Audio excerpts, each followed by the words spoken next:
Hello, once again, Marc Yaxley here with the YouTube session, seminars, etc. I want to thank Kevin Smith for having me here in this marvelous studio with the YouTube videos that we're doing. I'm thinking we've done 18 of these, maybe over 20. Each one of these has been targeted towards people that have played the guitar for some time. It's not a beginning video, but there are elements of starting in the beginning and then progressing right while we do this. I think that helps seam things together for you.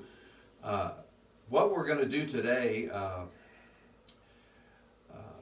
is basically take a 1-6-2-5 chord progression, really basic chords that I'm going to assume that you know, in the key of G, and I'm going to play each one of these chords 4 beats a piece.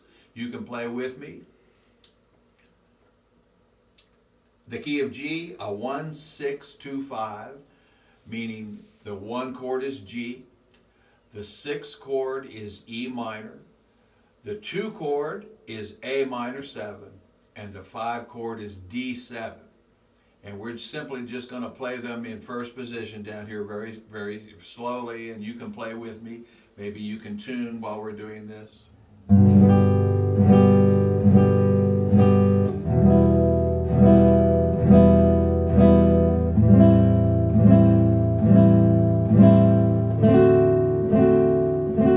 going to do that again.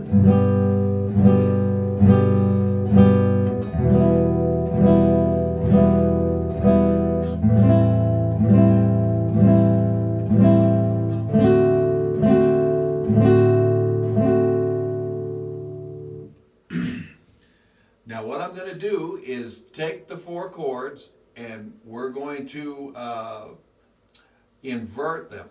We're going to play different inversions of these chords in the key of G, and we'll go back to what we just did so that we can hear how the chords sound differently from basic triadic chords like these that I'm playing. So we'll go back to that and let you hear the alterations. It's very important that we hear the alterations. I'm going to slowly then talk about the fingerings of these chords. The purpose for this is if you want to expand your sound on the guitar harmonically. And you can do this in all 12 keys. We're going to eliminate the open strings while we play the chords in the inversion so that you can simply shift up and play it in any key you like. And we're going to explore how to play these 4 chords in the key of G, a 1-6-2-5, approximately 4 to 5 different approaches. So, here's G. What we're going to do is substitute this triadic G with G major 7. This way. The fingering, the root is on the 6th string, but we're going to bar 5 strings on the 2nd fret and then insert the 3rd finger on the B string on the 3rd fret, which is the note D, part of the chord, the 5th of the chord, and we're going to simply strike all 6 strings. The F sharp is on top. It's the major 7th of the G chord. We have no open strings, so again, they're movable. These are all major 7th chords that can be moved to all the frets to play the chord in all keys. So, the next chord is E minor in this progression. That's the 6th chord. The 6th chord is always minor 7. We're not going to play the other one. We're going to play an alteration of the E minor chord.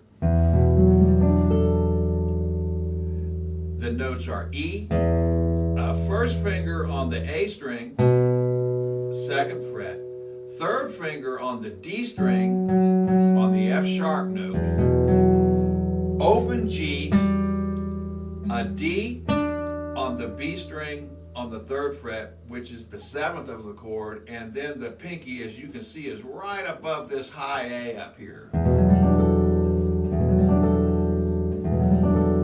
So we have an alteration of straight E minor to this added 9th, and we have that open G ringing against that 3rd finger added 9th, which gives it kind of a campanella kind of nice effect. The next chord in our progression is the 2 chord. It's A minor 7, which we played this way. But what we're going to do is change it up a little bit and add a 9th and a 7th on top on the E string. So here we have open A. The 2nd finger is playing on the D string on the 2nd fret. The pinky is on the G string on the 4th fret. The 1st finger is playing the C natural on the B string, and the 3rd finger is on the 7th of this chord on the E string, which is the note G, and we have a nice A minor add 9, A minor 7 add 9. So let's hear those first 3 together before we play the last chord. Here's G major 7, excuse me, E minor 11, A minor add 9,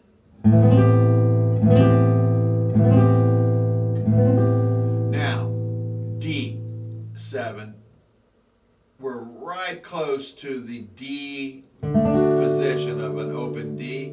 What we're going to do is just bar this down at 3 strings and add the 9 on the B string. The pinky is playing the E natural on the 5th fret. So we don't really have the 7th involved here, but it's a nice sound. If you wanted the 7th, it's right here on that A string. So this is a D7 chord played this way with a 7th in the bass, kind of a different color. So here's the first way we do it, just going back to the basic sounds: open G, E minor straight, A minor 7 straight, and finally D7. These 4 chords I'm sure you've learned from the very beginning guitar lessons. Most of us do. What we're doing with this progression is learning how to play this progression with different chord inversions once again. So we'll call this the first set. The first set. Now the second set with our new shapes and new inversions. G major 7, E minor 9, or E minor add 9 with an 11th, A minor 7 with an added 9, and our 5 chord is D with an added 9 here on the B string. If you want the 7th, you can put it in the bass for a nice effect. So let's hear that together without any verbal interruption.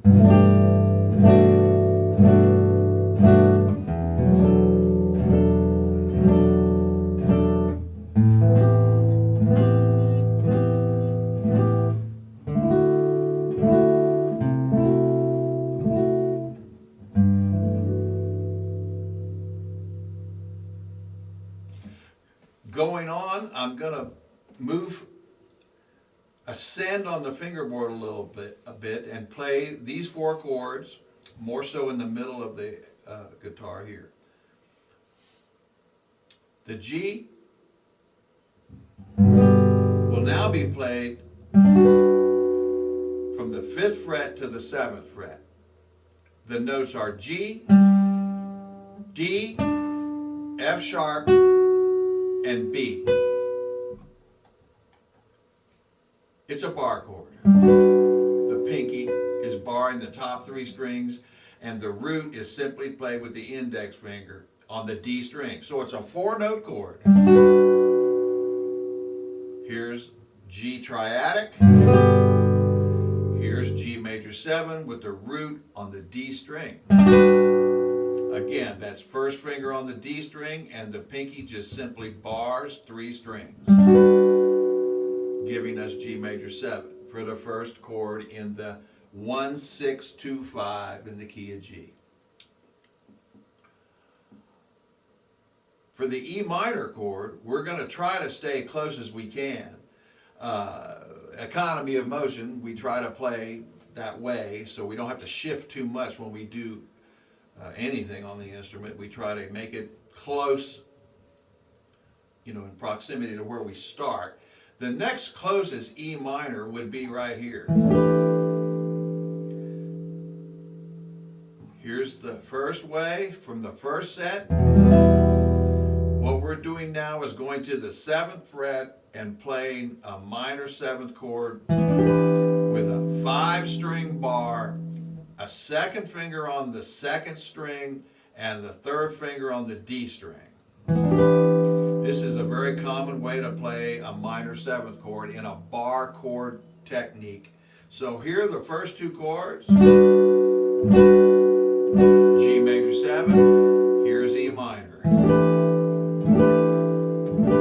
You can take that 3rd finger off if you wish. It's not going to destroy it. Not much difference. It still functions as E minor. Okay, so the next chord in our progression of 1-6-2-5 in the key of G, of course, is our A minor 7. We're just going to move down here to the 5th fret, bar 4 strings again, put the open string in the bass, and add a B on top with the 3rd finger on the E string. So this is A minor 7 with an added 9, but the 9 is now on the high E string. Here was the other one. From the first set.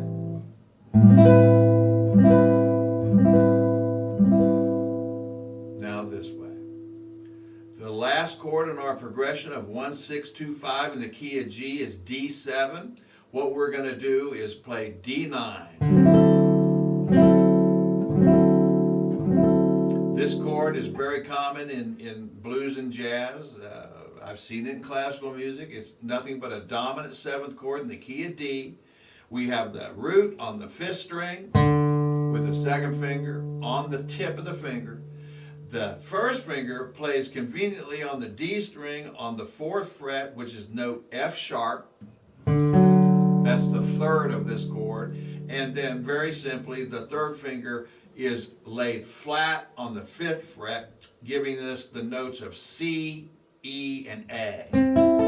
This is the very famous 9th chord. The pinky is waiting to do something. It can decorate.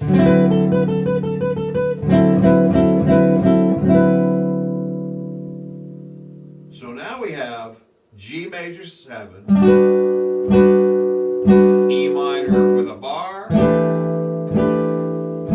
A minor add 9, and now D9. Let's go back to the beginning.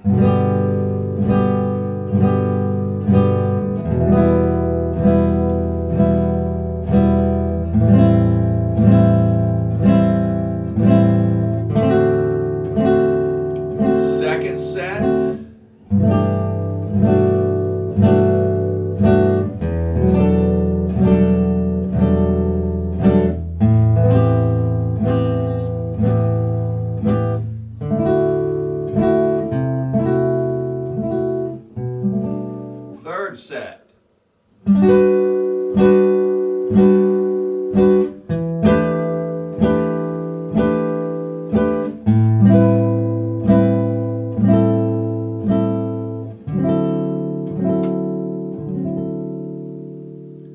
stay right here for a minute and move to a subject, pedal tone.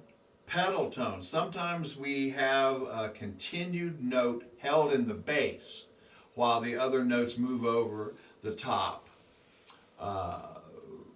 If you think of an organ, sometimes the foot would play one note and the music would play over the top of the one note. Pedal on the organ. What we're going to do though is put the pedal tone on the high note, the high string, not the low. So this B is going to stay constant through all the chords in this progression of 1, 6, 2, 5 in the key of G. So now we're going to, and I'll repeat that note as I play the chord. So here's the G major 7 with the B on top.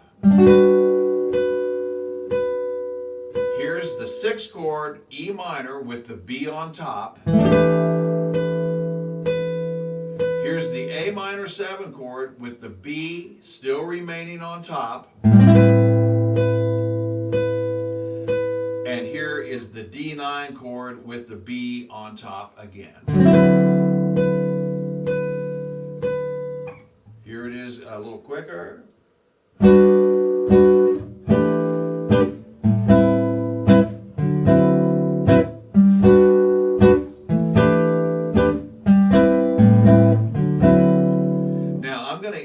A little bit with the pinky doing some physical things that might make this have a little bit more of a attraction. So we'll be playing this way.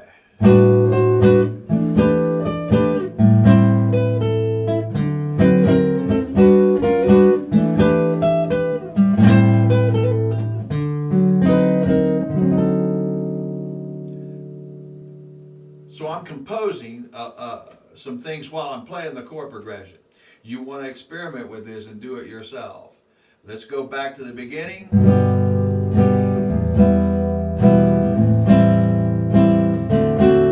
I'm playing 2 beats a piece now for sake of time. Here's the first set.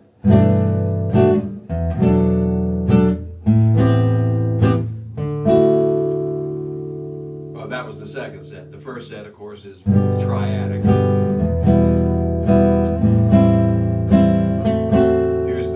Set.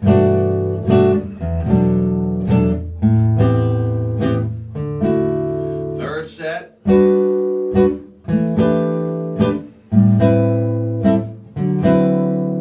With a little improvisation now with the pinky.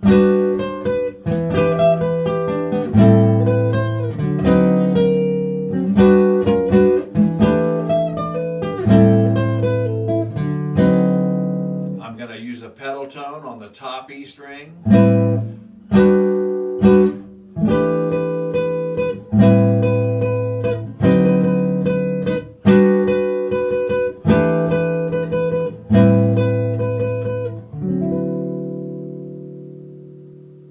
Let's move on now a little higher. Same progression, 1, 6, 2, 5 in the key of G.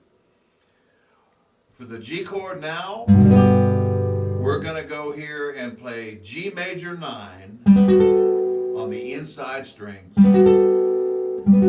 The fingerings are 2 on the 5th string, 1 on the D string, pinky on the G string, and 3rd finger on the B string. And we do not play our outside E's, the high or the low. We're playing on the inside. This chord takes place on the 10th fret. 2nd finger on the 10th fret, and the others will line up. 2, 1, 4, 3. 2, 1, 4, meaning pinky, 3, meaning 3rd finger. So 2nd finger on the root for the substitute of open G. It's very important that you hear what's happening with your ear. The closest E minor for economy of motion, of course, might be the one we used before. So G major, Another close E minor would be the 12th fret. The guitar is built in the key of E minor. So the 12th fret is an octave higher than your open string. So very close to the G major 9 is the 6th chord in this progression.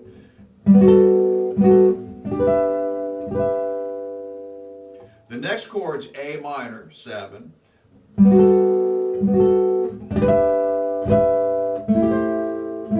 That's very close. The fingering here is bar 4 strings on the 7th fret, 2nd finger on the B string, 3rd finger on the E string on the same fret, and the pinky then on the G string. This is a little strange feel in the beginning, but once you learn this finger, you won't regret it. There are reasons for it. So right now we're talking about the 2 chord in the key of G, A minor 7, played on the 7th fret. Bar 4 strings on the 7th fret. Now the other fingers come into play with a 2nd finger on the B string, a 3rd finger tucked behind the 2nd finger on the E string, and the pinky is on the G string. Once you get used to it, you'll find that it's a very usable fingering. Again, it's movable. So here we have the first 3 chords in the key of G, 1, 6, 2. The D chord now, we're trying to keep it close.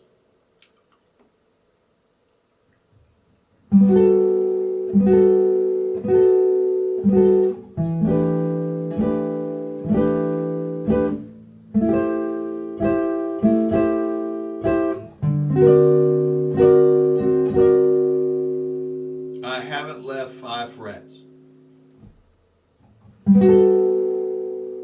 G, E minor, excuse me, G, E minor, A minor, now D, this way. So now we're on the 12th fret, we're barring 6 strings, which is the note D on the bass, and 2 and 3 are on the G and the B string, right in front of the bar, if you can see that. So this is our substitute for D7.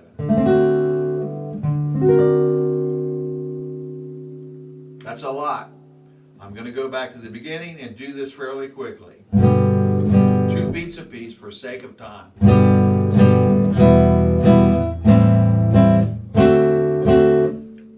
First set. Now second set.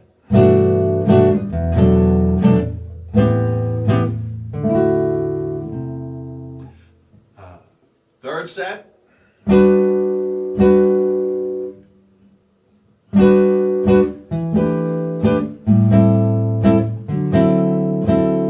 With the pinky improvising a little bit.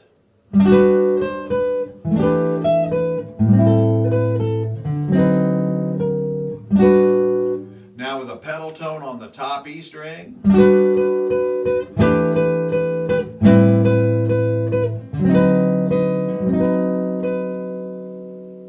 Now moving, ascending on the fingerboard with a G major 9.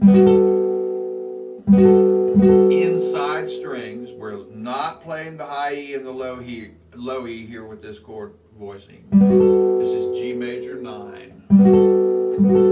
Close E minor or 12th fret.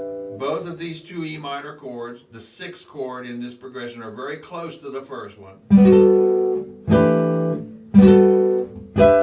Very close.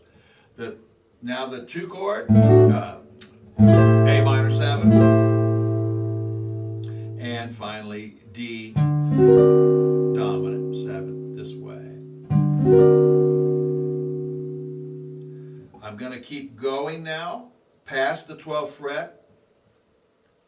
We're still thinking about 4 chords: G, E minor, A minor, and D7.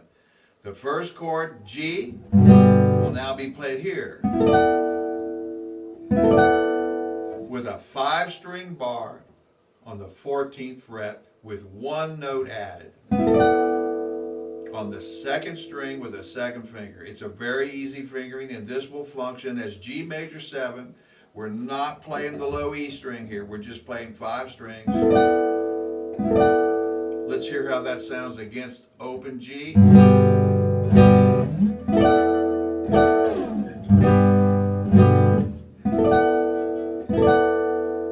The next chord in our progression, you're starting to get the hang of this, I'm sure, will be the E minor chord, and it's pretty obvious that right here, 2 frets down, is going to be an octave higher than our open strings, which is an E minor 7. The guitar is built in E minor 7. Right here is the E minor chord. So very simple. The first 2 chords are this way.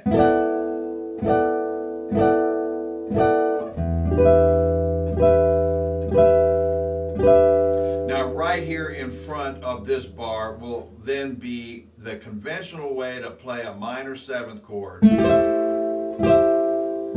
as we did before. It's on the 12th fret, and it's barring 5 strings, adding the C natural on the B string, and the 5th of the chord, the E natural, on the D string. So that's what's happening here. This is very simple. G major, E minor, A minor. Now, let's go ahead and play D7 very close to this A minor chord, our last chord in the progression, but let's substitute it with E flat diminished. So now we have a D chord, but we're going to just move that root up 1/2 step and make it E flat diminished. This will function as the D chord. So here's how the progression sounds now up past the 12th fret. Let's go back to the beginning.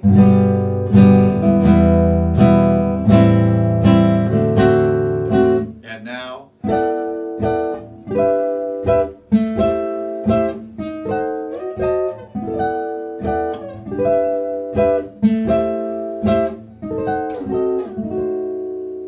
This diminished chord can move in minor thirds. You might have discovered that already in your research. The diminished chord, it's a very attractive thing to do. This is all D7. So here it is from the beginning. 2 beats apiece. And we'll come back and segue into this. I'll play this again for you soon. Thank you. So once again, what we've done here in just the last 20 minutes or so is talk about a very common chord progression, 1-6-2-5, in the key of G. The chords are G major, E minor 7, A minor 7, D7, and back home to G. And we've done it pretty much all over the range of the fingerboard, and we've talked about the fingerings.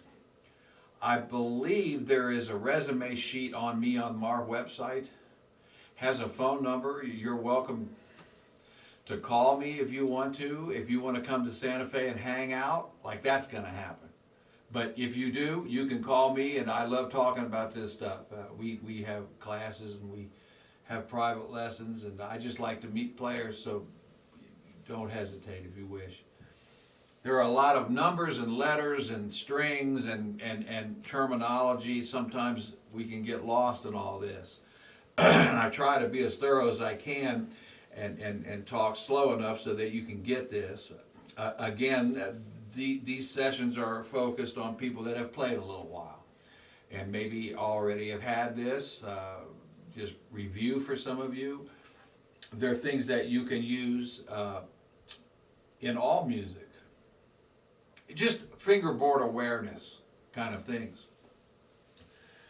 What I'm going to do now is move to another couple of chords. We're going to change them again. I look at chords like moods. They're the different kind of moods. Chords are very colorful, and I'm going to play a straight E minor to a C minor.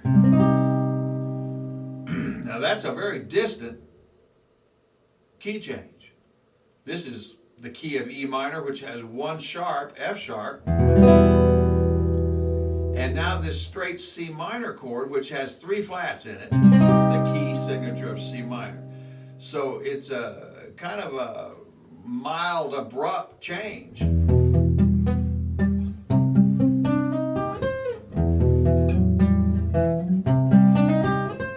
But it's attractive to me. I like abrupt changes like that if they can be musical. And some musicians actually believe, and I do too, that any note can resolve to any note, any chord can resolve to any chord. You just have to use your ear, and we all don't hear the same way. But what I'm going to do with these two chords is add an interval of a sixth. In this case, it will be a C sharp inside E minor. And I'm going to refinger it a little bit. I'm going to move it to another E instead of this one. I'm going to move it to this one on the fifth string. So here we have the note E on the fifth string. Conveniently located is the G natural on the D string. So that's a minor third. Very convenient. The second finger is right above the G string here on the sixth fret, which is C sharp. So if I play all six strings, that's a nice substitute for this very triadic E minor with the added C sharp, making this E minor 6. The pinky, again, is waiting to do something, so most guitar players find we give it an assignment for improvisation, and we have the notes B and F sharp right there on top of all this E minor 6 terrain.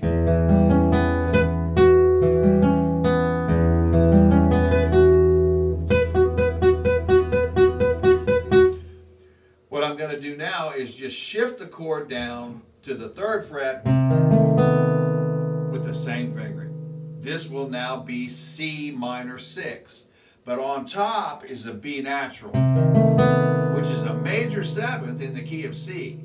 So, for terminology's sake, we could call this C minor major 7. But it's got the 6 involved as well.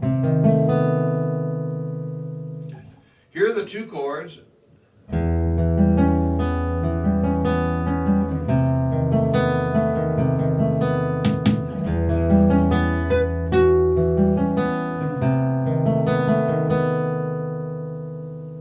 Here's the straight chords triadically.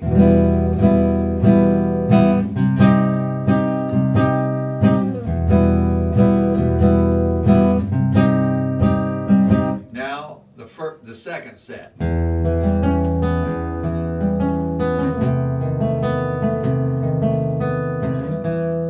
So I think you're hearing that.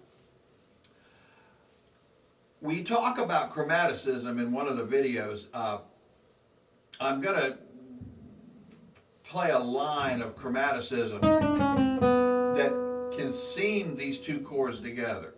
I try to show examples of musical devices, but then also try to show some examples of where you use them.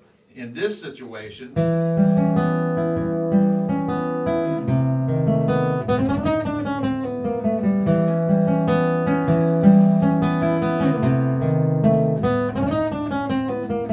here's the chromatic.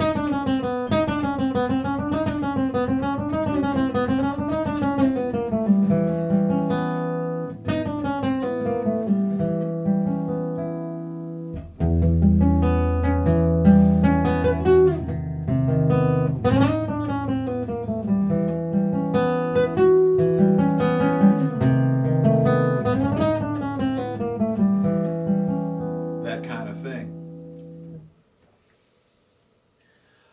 Another resolution, let's just take a simple 5-1 resolution in the key of D. Let's play it easy. A7,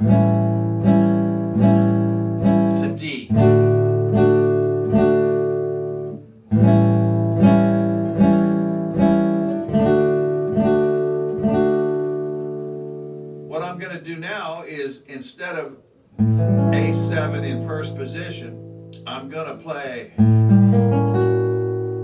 this A7. What we have here is the A in the bass, a seventh of the chord on the D string, which is G natural. We're going to play a B flat on the G string on the 3rd fret with the 2nd finger, and then simply bar an F sharp and a C sharp on the E string and B string.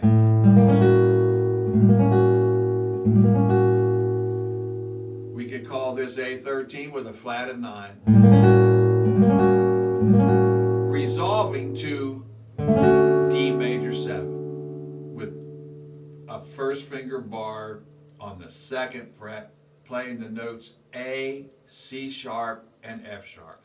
So here it is straight.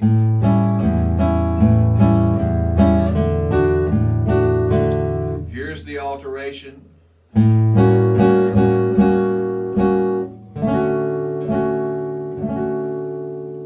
Total different mood, isn't it?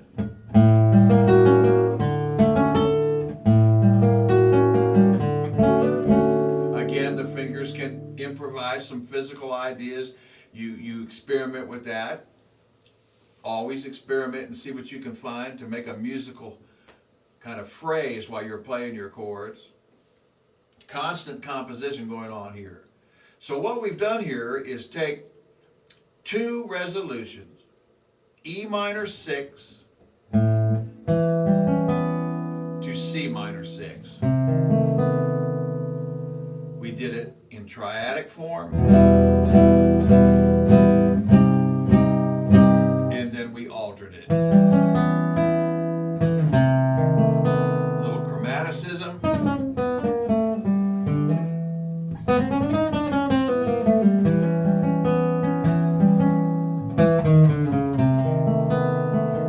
Chromatic. See how that works?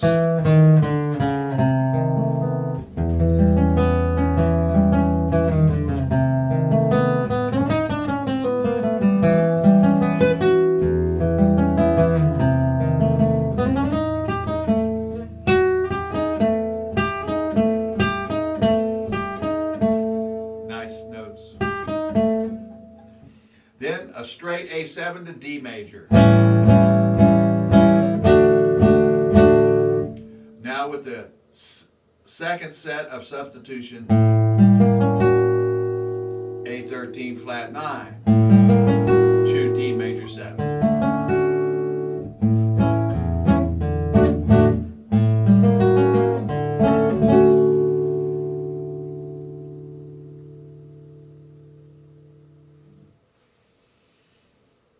Here is an A7 chord, and here is a row of notes. A row of notes meaning A, G, C sharp, D, and E. This can function as an A7 move to the resolution. We talked about tone rows and how to use them for playing chords and almost have a melody. Well, it's not almost, it really is a melody. I could sing that, but I won't. We're talking A7 to D. Now with a tone row approach.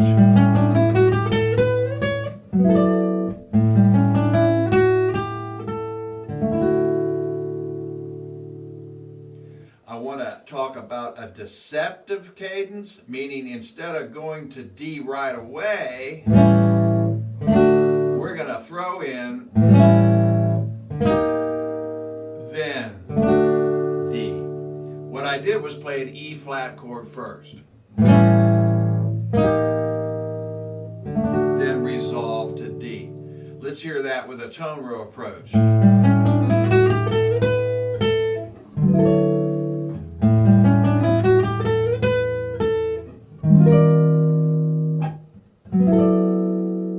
There's the deception. You're expecting root chord, but what we do is we throw in a half step higher before we actually land on the first beat, and it is called a deceptive cadence. The cadence is A7 to D. But what we're doing is then D. This is a device used all the time in music. So what we've talked about here is resolutions. We've talked about chromaticism. We've talked about substituting triadic chords with other inversions. And we've talked about pedal tones on the top string instead of the bottom one. We've talked about inversions of chords all over the fingerboard. What I'm going to do is play an arrangement and try to incorporate a lot of these things. A wonderful song to play in the key of E minor on the guitar is Shadow of Your Smile. I'm going to do an arrangement of that and try to incorporate all these things that we've talked about.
So all these devices you use in your arrangements, I highly suggest keeping the music in front of you. I don't have that chart in front of me right now, but it's one I've memorized, and we strive for that.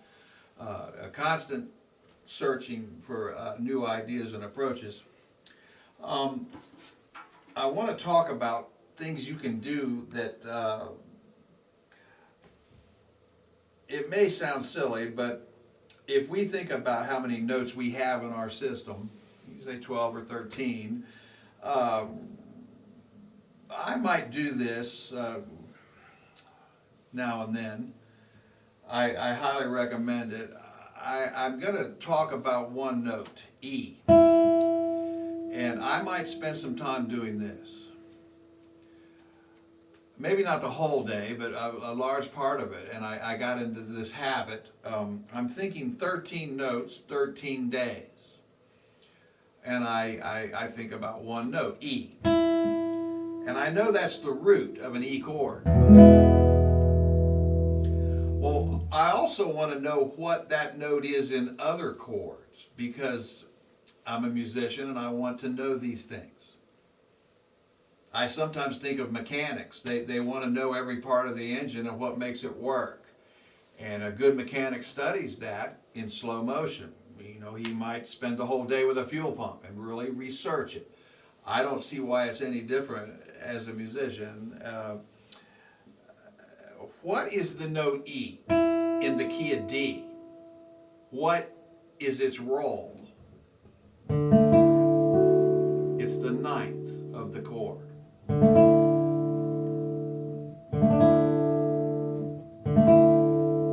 What is it in the key of B flat?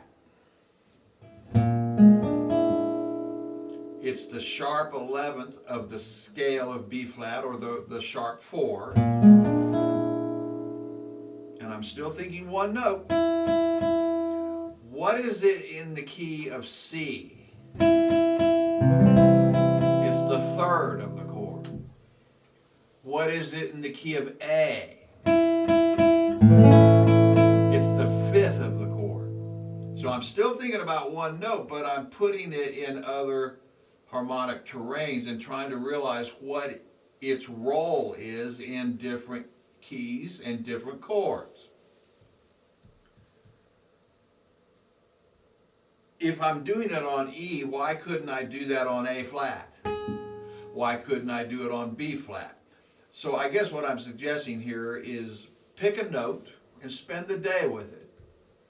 Think about it without the guitar.